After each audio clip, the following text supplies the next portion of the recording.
Episode 9. We're finally back in the booth. We got back together. It's good to be back. How's things going, Kig? Yeah, good. Just in Sydney now. Got about 7-8 days before I take off to the next stops, LA, Indian Wells, and Miami. So 2 pretty big events, and I'm pretty excited to get back on the road, fellas. I'm not gonna lie.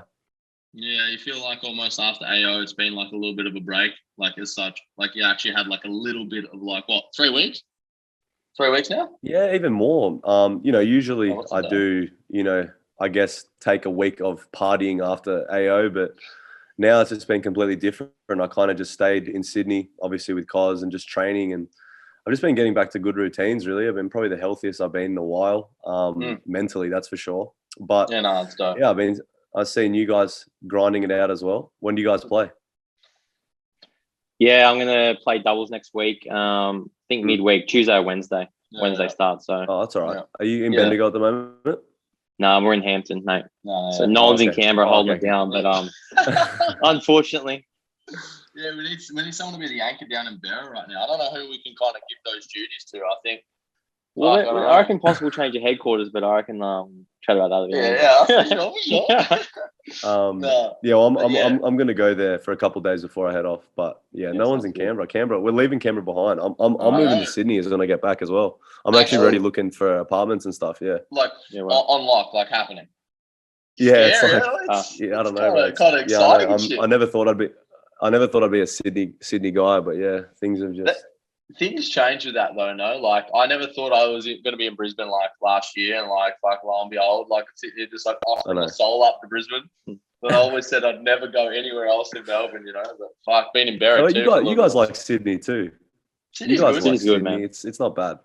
It's a little bit of a vibe. Yeah, 2.5 hours from Barra anyway. So yeah, it's handy. Saucy cafes too there. Little cheeky food stops. Oh, ridiculous. I'm sure you guys are getting the food scene here is pretty good. Yeah, I'm just like... For sure, bro, for sure. Let's kick it off rolls just to get into the actual, juice of the episode. Get rolls and break it down for us. I reckon no better place to start, but Keegs, what's it like to be a Grand Slam champion, bro? Look, it never was... It never was something that a doubles Grand Slam was never something that I was ever aiming for. I always thought I was trying to focus on my singles sort of career, and made a couple quarterfinals, never seemed to be able to get over the hump. But I mean, doubles Grand Slam, it's been pretty surreal. I think it's motivated me, I guess, a little bit to try and find that success on the singles court, but. It's something that, all the coaches and everyone that's kind of doubting me, fuck them. Like, just fuck them. Just simply just like, like no one can take that away from you. And I think, I've kind of used it as a springboard just to realize that I can do it. And, having another doubles Grand Slam, that's something that I would want now, the success of the doubles court. It's good money too in the scheme of things. So, yeah, it's pretty good. Thanasi's still been partying. He was down here 3 nights in a row, and I gave the miss every night. But I don't know how his health's going. I'm actually going to dinner with him tonight, so I'll see if he's like last time I saw him, his eye was like swollen and shit. I was like, bro, you gotta get some sleep, bro. Oh my god, that's Loney's there too, no? Yeah, Loney's here tonight, so I'm seeing him tonight. We're going to dude, like Thanasi went overseas for a week, then came back. I was like, bro, what is your schedule right now? Oh my god, he's still on the high from the title. Nah, it's good though. Yeah, but, I mean, that's what it's. That's what I was almost. It's fun that you can share it with someone else. Like, yeah, definitely. That's the coolest thing about doubles, I think. Yeah, I've played doubles with both of you. Like, we've both played. Like, we've had good level doubles wins, and I think we, to do it with one of your close friends. Like, if you and me and Frolls, or me and Babs, or you guys had a good result, you can share it together and know that you did it tactically together, and there's nowhere to hide on the doubles court as well. Like, we had to beat some good players. We got like a good draw. Obviously, the final, on paper, I think we were still underdogs a little bit, but I think we were just riding a wave the whole week, and the crowd was unbelievable. But it was just an experience. Honestly, it was a massive experience. No, it's good. It's good. Touching on the crowd there, I reckon we go into that. I want to chat about what did you think about the crowd overall this AO, and yeah. I guess maybe more on that would be like the differences as you kind of advanced. I reckon would be good like starting point, because like in a different court. Yeah, like don't go all the way to like final. I reckon like the different courts, like because you played on Shoei 3, you played on John Cain, and you played on what's the other one? Kia Arena. Like I reckon all the crowds, and then Rod, obviously, they're so different across the board. I reckon. Yeah. I What do mean, you reckon? Dude, the crowd from the get go, I think, against Brody, even on John Cain, was an absolute zoo. Like it was like a different feel about it. I felt like obviously COVID played a massive part. Like Melburnians been in lockdown for so long. I think just being out and about, being at a sporting event again, everyone was just so excited. And I think, to say it was like created from me or from Thanasi, I don't think that was the case. I think obviously a little bit, I kind of, fed them a little bit, but from the get-go, that crowd was nuts. I mean, Babs, you were there live when I played Brody, and it's just like, I think it was just odd. Like the crowd was yelling "C" the whole time. Like it was just, they were on edge. Yeah, you gave it for yourself, it was insane. Like it was just a shit show. But I think the energy this AO, like, we were speaking about, when I was in Jura, we were speaking about the Novak saga and how we thought that was going to kind of leave a sour taste in people's mouth from the AO, and how I actually thought it ruined the AO. I thought it was probably one of the most successful AO in a while. Dylan's last AO obviously didn't win it, but Barty winning the singles, we'll touch on that winning later. the doubles. Like it was a really successful AO, I thought, in the scheme of things. We actually had like, and also Demon made like fourth, maybe. I think Demon made fourth. Was it third? Get us third a or fact check fourth, on but that. He had a good run. Yeah, good run. Won some rounds. I think Vukic won a round or two, maybe. Won a round. O'Connell had a good run too. Won 2 rounds. Dude, good. Like you love to see the boys, get some wins. Obviously, we know a lot of those guys, all three of us, and you always want to see fellow Aussies kind of play at their best, or at least show the world that, like, hey, like, even though we're a small fish in a big pond, almost, like, we can kind of play at that level too. Definitely. I think the depth in Australian tennis at the moment is insane. I think we've got so many good players now. It's good to see. Like, it's really good to see. I think it's been a long time since we've actually had that, though. Like, I don't think we've ever had that, like this same strength now. You? It's right up there. Definitely right now. It's right up there. Yeah. The depth is definitely there. I think back to the crowd quickly, Babs. What's your opinion on it? I reckon, Kicks fed the crowd a bit in that first round, but I think, like, they were feeding for it. They were like almost like on the edge of their seat for it. Like you said, like us Victorians, I think Australians in general, because you're obviously going to have people from around Australia coming, and then because I don't think we had any worldwide kind of visitors coming in for that. But everyone was looking for a reason to kind of get behind yourself or any Aussie that's just showing kind of fight or grit. And I mean, like Brody said in the press conference interview, I mean, it was like it was a circus. Like, and that obviously for you, you play better in that atmosphere. It's no secret. Medvedev said the same thing when you played Medvedev. And you fuel off it. And I think anyone that's a high energy player like fuels off that kind of energy, and you're just searching for it. And then you guys are just feeding each other. It was just like a tip for tat. But like you guys were there as well. Like for that Medvedev match, I think the level was still really high in the sense of it was incredible entertainment as well. I thought the crowd loved it. Medvedev obviously didn't really know what was going on, but the level was still insane. I think that's one of the highest level matches I've played at the AO, even though I lost. But I think the level was good. 10. The atmosphere, but the energy was insane. I thought, and definitely. I think.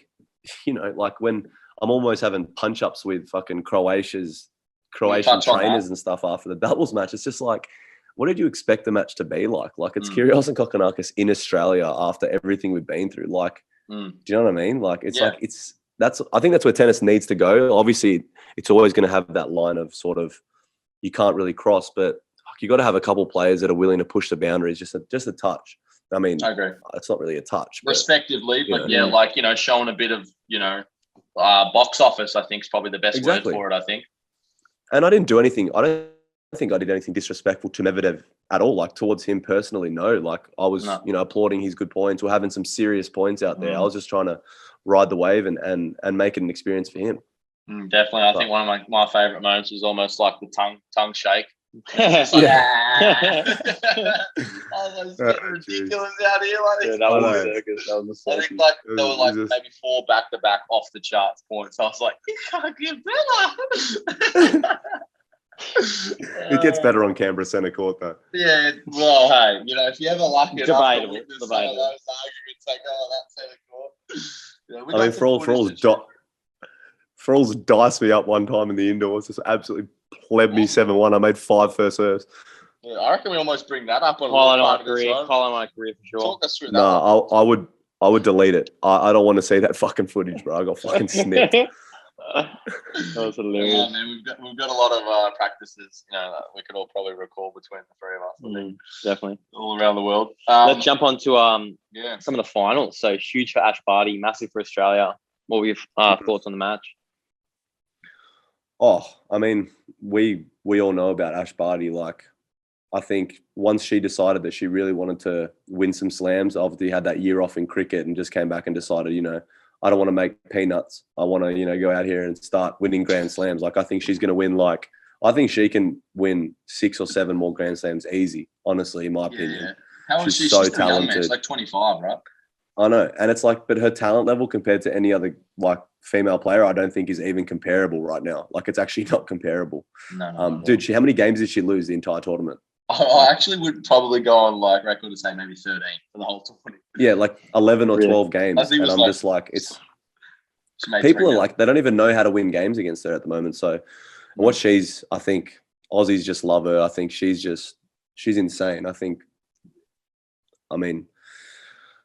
she represents a lot of like what Australia kind of like looks for in, you know, or the typical tennis follower would look for in a player, right? You know, like doesn't really say much, plays within like herself, or doesn't really push the boundaries and just shows fight, I guess, effectively what, like, you know, obviously Australians love, you know.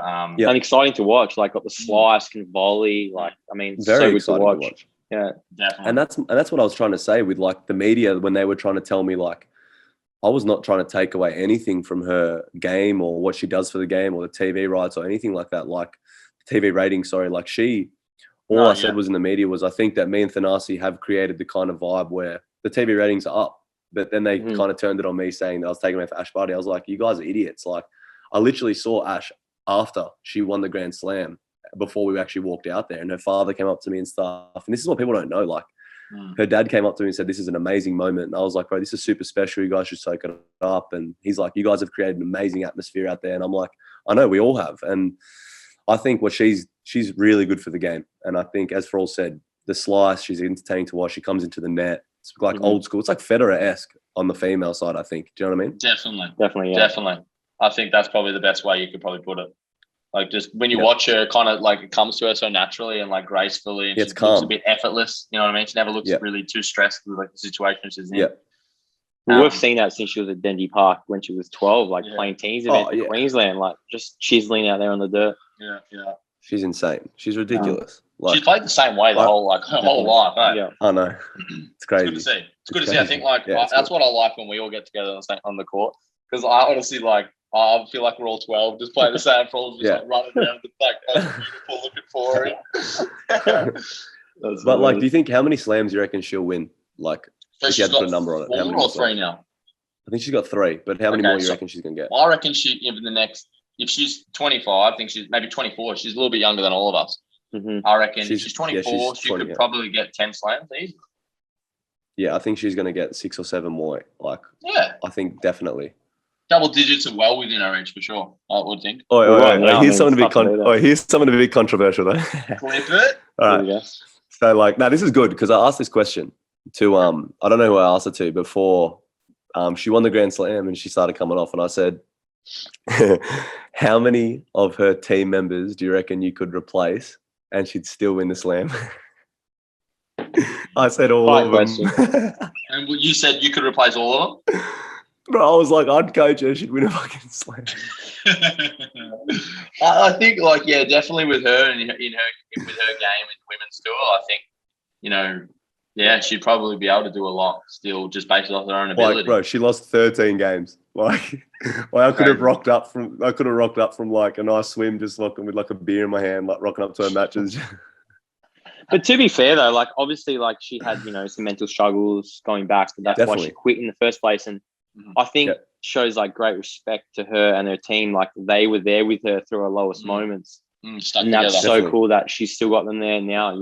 Yeah. Like I mean, maybe she could replace 100%. Them, but like I agree. They obviously played a huge role in getting it to that 100%. Level. So and she trusts them. I think that's the main thing. When you have that trust within your team, I think that's when special things can happen. But touching on that, like I had a conversation with a certain someone. I'm not going to say their name, but he told me the reason as to why she kind of took that time off and the pressures and all that type of stuff. So yeah, she was definitely seeing some dark times as well.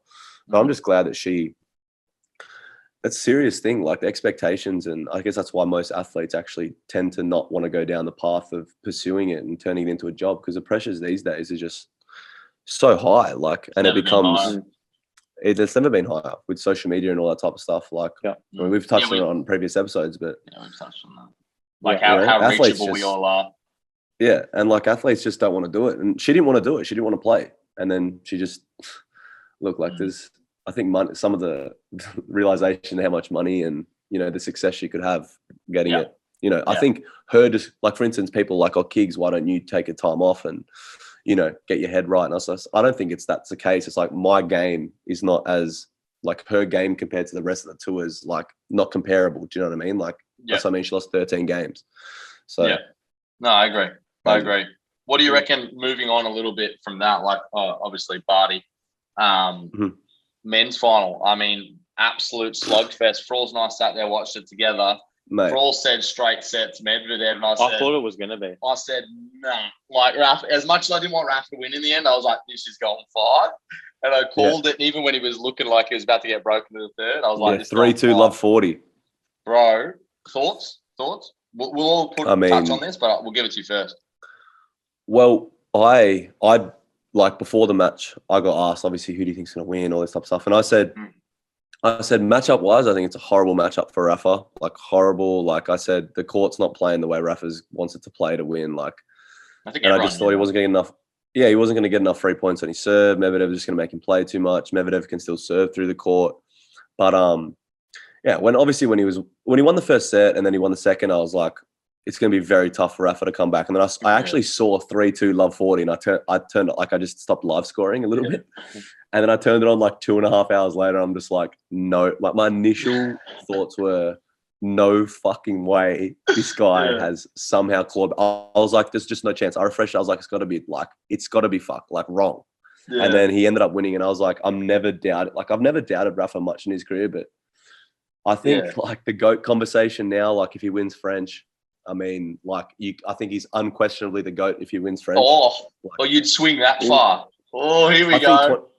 20. If as of right now, like if he gets to 22 and the others are on 20, I think he's got the GOAT crown. At that point, I think I agree. I agree. At that point. Yeah. Oh, really? Yeah. At that point, I think okay, but I still think Djokovic is going to come back. Novak, I was going to say if Novak doesn't play because of the vaccine, and he sits out like the whole calendar year, let's just hypothetically put it there, right? Yeah. And Nadal wins 2 out of the 4, and Medvedev wins 2, right? Nadal, like, does that like matter at all that Djokovic didn't play? No, because I think you've got to take into consideration. Because I don't think Nadal wins Aussie if Djokovic played. Yeah, I don't think he does either. But at the same time, injuries are part of the game. Like injuries are part of the game. Vaccines are now part of the game. Like it's not. Nadal can only play who's in front of him at the time, and I think. I mean, Medvedev is probably the best player in the world at the moment. Like, even though Nadal won that match, I think Medvedev, like, so consistent scale, is just so consistent. But I think if Nadal wins 22, I think he's unquestioned. I think he's got the crown. Like, and if that's chapter's ending, then I don't know, but we'll see. I don't think Roger. I'm sorry to say, but my boy, he's coming back for Wimby. He's coming back. Never count him out. Never count him out. Okay, I agree. Let's go. No. On the grass, anything's possible. No. He could have won last one, I'm telling you, but he's fucked it up against Herbert. No, Roger's, I mean, quote this, Roger's done for me in the GOAT talks, boys. Ooh. He's done. Oh, really? You didn't say he's got to lose. He's got to lose. I thought about it. He's got a losing record against both of them. Like, he's really bad records. I know, but like, Yeah, it's I tough don't know, one. man. It's tough. It's so tough. I mean, he's gonna get left it's behind, not over bro. yet anyway. Yeah, he still hasn't. It's not over yet. It's not over. Do you think I'm Roger? not giving up hope. But how is Roger going to beat? I don't even think Roger beats some of the other guys on grass now, health wise. For me, Novak's going to go down. If he gets back see. It'd be interesting to see what happens. If he gets back playing, I expect him to win like a lot more slams. Yeah. Yeah. From there, I mean, talk a little bit about the Oz Open, the ending of it, like super roller coaster. You got there, you got that done. But then you kind of went into something that you hadn't like really ventured into. You did like a little NFT thing with Oz Open, right? So like talk a little bit about that. Like what was that like? Obviously moving forward with technology being kind of upon us like that. Yeah, I mean, you guys know I don't know too much about all these NFTs and all this type of stuff, but it was actually Oz Open's idea. They had some footage and captured moments from a couple players during the AO, and then they actually approached me and said if I was interested with it. So obviously, I think the way moving, they did it with a couple other players. Oh, cool. I don't know who those players are though, but I just said with the way things are going, everything's done online. All this cryptocurrency, all this type of stuff. I mean, look, it was just something that I dove into. They said it was going to be a good sort of thing for me. So look, I mean, to have your own NFTs are pretty cool. I actually don't even know too much about it, to be honest, boys. You guys would probably know with what you're doing, and you guys know a bit more about that, but. Well, I mean, to say that I've, You go. No, you go. I was just gonna say, from our experience, doing the Adventure Route kind of NFT.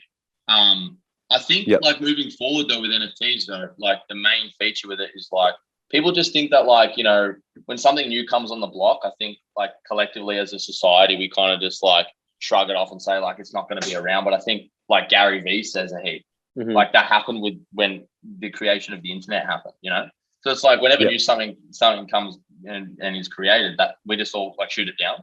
So the real mastery behind NFTs is like the utility, like what you actually get in the real world for like what you bought, not just like a picture. Yeah. But I think that the more information will come from that. Well, I think we're playing more episodes around that. So it's definitely something to look out for. Yeah, shout out Gary. Gary's going to come on and like teach us a few things. Huh? Surely, let's go, baby. Change your perspective. Yeah, definitely. No, it's going to be good. Yeah, looking at next eps, Keegs, what are you thinking? Like, probably a little bit of a change of headquarters. Is it Hampton or is it Sydney, mate? Like, where's the new headquarters? Is it Hampton Bakery? Because now I'm voting Hampton Bakery. Hampton Bakery is an insane cafe. I must shout out to that place. Contact Hampton Bakery for a little episode, a little sneaky, cheeky.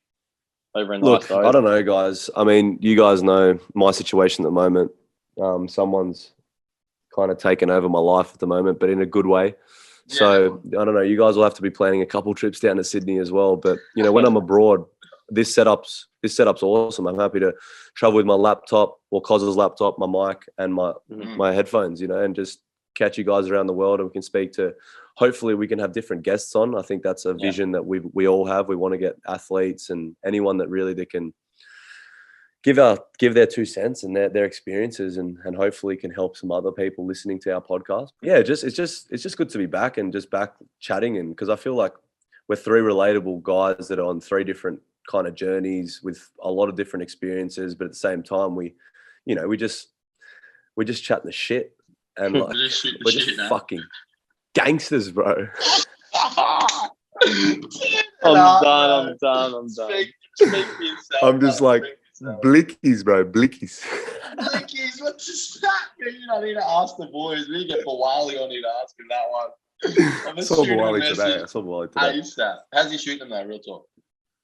Well, he's actually been having some struggles lately with the team. So I don't know with his situation. I think because they just signed Ian Clark. Ian Clark played for the Golden State Warriors. No way. Yes. Bro, he plays the 2. Yeah, and then Jalen Adams has been going off. Yeah. Man. You're joking. I don't know. So I don't know at the moment. So I don't know. We'll see. I mean, I saw him today. He's obviously Jalen. Jalen Adams, the guard that we liked when we watched him play. I think he's trying to push to get back to the NBA. So he's seen a lot of minutes and stuff. So I don't know. But while his opportunity is coming, but I don't think it's here anytime soon at the moment. Yeah, it might not be with the Kings, hey? Like, exactly. Like I remember we were talking about that when we were going to the games, and we're like, dude, he needs to see more minutes. Respectfully, 100%. If I was the coach, I'd be playing him. But we only see what we see, I guess. So we're not in those internal discussions and that kind of stuff. But we want to see our boy Bawali ball out because we know he's a sharpshooter, mate. I'll fucking shut him down, bro. He's small. Oh, I mean, wait, yeah. I'm just I can't shut him down like that, but I'd still get my shot up. A little step back in. Oh God, I do this. I can we get into some fans questions before we wrap it up? Yeah, let's do that. Okay. Let's do that. Kiggs, you got any there? There's one here. What do you reckon here? Who's the better doubles partner? Curious Cock or Curious Sock? Better combination. What do you reckon? I don't know, bro. I think, look, if I had to put my life on it, I would probably I'll make it easy for you. Depends where you're playing. Depends where you're playing. Surface. I'll make it easy for you. Guys, that's a big win. Yeah, but I think. But guys, I think Stockham's the best doubles player in the world, and I still think he probably is. Do you know what I mean? So if I had to play for one match for my life, I think I'd take Sock. But then the current vibe, like Cock. I don't know. The current vibe, like I'd ride with Cock. But if it was aliens had the death beam, I'm taking. I'd be like, I would take Jack Sock, baby. Good question. Yeah, probably shout out Brayden. Shout out Brayden for that question. That's a great question. Yeah. Okay. What do we got here? I guess. What's the best quote you've ever heard? I don't know. Have we done that? Like you guys had a best quote that you guys remember? He sent me this video the other day. I haven't sent it to Kiggs though yet, but I feel like I'm going to send it to Good? you.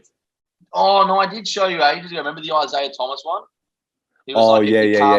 Forever. You just got to roll with the punches. Yes. It's ridiculous. And enjoy it when you're at the top type thing. Enjoy it. I reckon we should post that on the No Boundaries Insta tonight. Do it. That'll be such a heavy clip. Shout out. Who asked that question, Kiggs? That was that was Jacob Semo _ Let's go, Semo. That's heavy for me. I've got a good question here from Jordan Barrett. Boys love the pod. You guys get me through some tough work days. Shout out Jordan right there. Just had a quick up with the fellas that love the NBA. What do you think about Harden and Simmons in the trade? What do you think is going to kind of happen with that one? I mean, I like it. I like it from both sides. I think Harden wasn't really, I think someone like Harden needs kind of his own team and he's the guard, I think. And so him and Embiid are going to tandem well together, I think. I think having Kyrie, Durant, and Harden was a bit too ball dominant. I think Simmons just needed to get the hell out of Philly, no matter which team kind of took him. But the fact that he went to Brooklyn's insane because I think Kyrie can just play the two now. Simmons can kind of just run and gun and just do everything. And I think Durant will appreciate the effort. I agree. I think both sides won the trade, but they gave up a lot. Seth Curry and Drummond too are good two pieces. Picks, dude.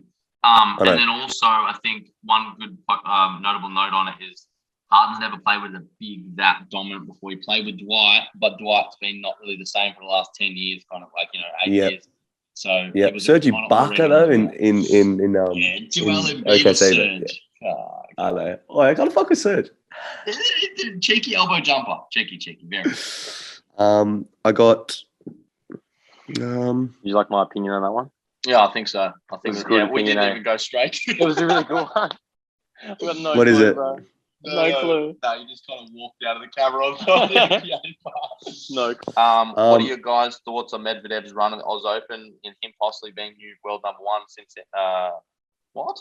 Guy said possibly the new world number one since Andy Murray. I don't know about the last part there, but do you? No, but outside of the top three, I think it is. No. That's what he's trying to mean. World number one. Okay. Well, if it means outside of Rafa, Roger, and what do you reckon about Medvedev kind of chasing that world number one spot? You reckon it's just? I think so. World number one player. Yeah, I think we all kind of view this similar. We know kind of which guys are, number one, number two, number three worthy. Obviously someone like Schwartzman, in my opinion, hell of a player, top 10, that stuff. But, he could play all year round, have great results, be world number three, number two. But I'd never see him as the biggest threat in the world type thing or the top three threats in the world. Do you know what I mean? But with Medvedev, I kind of see that as in yes, I do see the weapons at his disposal. I see his competitiveness, the villain type thing. Like, do you know what I mean? Definitely. So yeah, definitely. I do think outside of those top three, Medvedev is the best player, and if not the best in the world right now. Like, but obviously Novak, I think still holds that throne, and Rafa. But in my Feds, I don't know about Feds. But, You're still slapping him in the Medvedev's top close though. Medvedev's close, I think, on rankings actually passing. But yeah, there was something about the event if he won. Yeah, if he Dubai, wins. what was it? Dubai. Yeah. But I think like it's pretty cool with Medvedev. Like he's kind of changed the game a little bit. Like, you know, the way he's returning so deep in the court, like you don't really see that much. And like he's hitting it so flat, again, it's so deep. Like, yeah, it's definitely interesting style, especially for his body shape, like how he plays. It's so I love watching. I've got some ridiculous questions here, bro. Ridiculous. I agree, though, Paul. I agree. Okay. Do you want to ask this one? Yeah. Oh, bro, we'll cut it out for Toro. Okay, but I'm not answering since All right. I'm not single at the moment. Done. Rather date a 10 out of 10 that's a bit shady, or a 6 out of 10 that gives you no stress. A 10 out of 10 that's a bit shady. Like you can't trust her. You guys answer. I'm going to take a 6. You got to go the 6. You got to go the 6. You want to trust Frols, did you say 10 out of 10? No, to the 6. Oh, you want to know who asked that? Matt Vazella. Of course he did. I've got a good one here. I feel like this is a good one. Why? What happens? Oh, but what happens if you got a bit of both, though? 10 out of 10 that I can trust, baby. True. Yeah, that's a good play. It's a good play. We only saw a hand, though, but that's a heavy move right there. It's a 10 out of 10 hand. What a... Okay. I've got a real good one, kid. Real good one. Okay. I think good clippable moment here, too. Why did we create this podcast? So shout out Billy real quick. What do you want people listening to get out of it? So like, I feel like, we'll give it to you and then I'll chime in and Falls can hit also maybe a bit on that. I guess my biggest thing about it is the fact that I think people on the outside have this general idea of what they think I'm like and what I think what I've been through and kind of who I am type thing. And then you have two guys that you guys know me back to front. And I think you guys, like, no matter what I achieve or where I go, you always see me like the under 10, under 12s type thing. And I think it's good, like athletes around the world kind of have that as well. But I think we're just different from every podcast that I've kind of listened to in the sense, especially throughout Australia. Like we're so well traveled around the world. Like we have been to an incredible amount of countries, seen basically every culture under the sun, seen both sides, extreme poverty, where we've been to those Asian countries where just over the fence is like a castle, then to the other side is just, kids coming up to us begging for money. So I think like our experiences together as a group as well is pretty special. And I think people don't know that. And also like we've all been through some dark times. And I think I actually spoke about this today, like mental health for males at the moment is such a big part of like, I think struggle for males to come out and say, look, I am struggling mentally. I think it's a sign of them being weak or, not hard, like I see guys these days that I know deep down are hurting inside, but trying to put on this facade that they're all good. Yeah. And I think when we open up about it, I think they kind of like, wow, these, one of them's got quite a high profile and these two seem super confident from where they once were. Like maybe I can overcome it. And I think it's just, we've got a lot of knowledge. I think we're like, I'm 26. You guys are basically the same age as me, but I feel like our souls are like 50 to 60, like how much we've seen lifetimes in the space of like 1 or 2 years. Do you know? No, I'm serious, but like we've seen how much, like you think about it, like 95% of the world, they work every day to go traveling for a couple months in their entire life. And that's what they kind of like remember. But we did travel every week, every month away from home. And I think that we've seen lifetimes in 5 to 10 years. It's pretty crazy. I agree.